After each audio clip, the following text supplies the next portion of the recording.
Hello, Wolf Se7en. How's it going? Good, thanks. We're here again. Your setup today is completely different to what it was at the Leeds modular meet, isn't it? Yeah, it's a radical departure from Leeds. Yeah. So, do you want to just talk us through like what you've got going on? Yeah, I just wanted to explore sort of different territories really. I wanted to bring Cirklon in a lot more, and I just wanted to see whether I could put a live set together just using the modular. And then kind of give me some ideas of where I'm going to go in the future really, sort of mixing it up with, as you know, with the electrons. So it's my first time ever playing live with modular, and I was quite pleased with it actually. It seemed to come together really well. So how are you kind of, so is it all sequenced from the Cirklon? Yeah, I'm sequencing everything. Cirklon's clocking everything and sequencing everything except the octatrack, which I'm using the internal sequencers on there.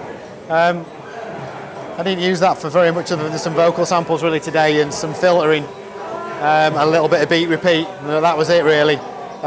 Everything else just it came from this. You've got a CV in out that runs to this, and you've got, well, I'm running 7 gates and then a clock. Are the 7 gates for your drums then?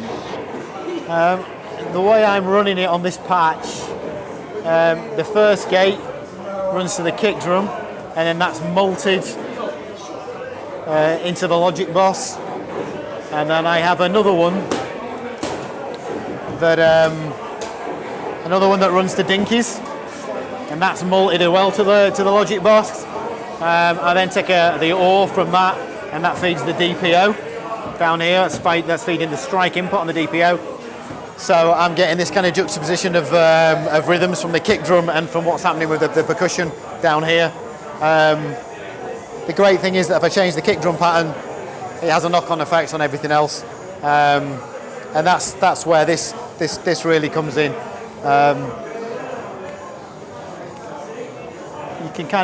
You can set up scenes on this, and you can set up your mute status. So when you flip to a new scene, it'll follow that mute status. When you go into your patterns, let's give you an example of something. So yeah, like on here, so obviously you've got your note, we're not using pitch on this, it's just a rhythm, so you've got your gate. Velocity I'm feeding to the accent on the mutant bass drum. So I can kind of set up these different little rhythms there between the accent. You can actually delay as well. You can take all your notes and delay them backwards or forwards on this, which is pretty useful for some gear. And then I'm putting in like little repeats. You can kind of do a repeat to length, and you can engage that. So it'll split the length of a note, and if you put 3 in it, it'll be equally divisible 3 times. That kind of idea. I've not done it on here, but you can put random gate masks in. I've got that on some of them. Some of the snares are running like that. So certain snares will always sound. Other ones will have like a 70% gate mask. So they only sound some at a time. A little bit of unpredictability. Yeah, bringing in I like my random elements, but I don't like it to be totally random. I like a controlled random, if that makes any sense. Pseudo random. Yeah, pseudo random. But I've got to be honest. I felt more comfortable with this than I've ever felt with anything. It felt great. And how many kind of melodic voices did you have going on in the modular? It's very simple. I had the STO running the bass line, and I was running the final out of the DPO.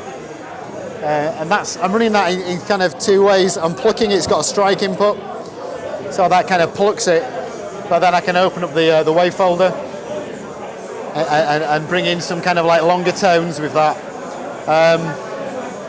Then there's a lot of effects going on as well, kind of running it through clouds. This is a great unit by IntelliGel, the dub mix with the expander.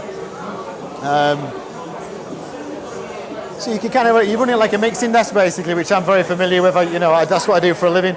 And I can CV. I can send things out via CV, fly things into the echo phone, which is a pitch shifting echo unit, or fly it into clouds as well, which is a bit more granular. So once you kind of get that going on, then that's kind of layering voices on top of voices. The beautiful thing with this as well, if we go back to scenes, I did it really at the very end of the set. I can go to transpose, so that was in E flat major. I can just click on that, I can jump everything up, so that goes up a perfect fifth, or jump it up an octave or whatever I want. But when you've got the echo phone or clouds actually holding it at the initial pitch, and then you can start building harmonies on top of it. But yeah, I'm really happy with the system. I really like how hands-on it is and how playable it is. Is it a little bit nerve-wracking going in with the modular? It's the first time I've ever done anything with modular, and I was nervous, yeah. But that's all part of the fun, eh? It is all part of the fun, yeah.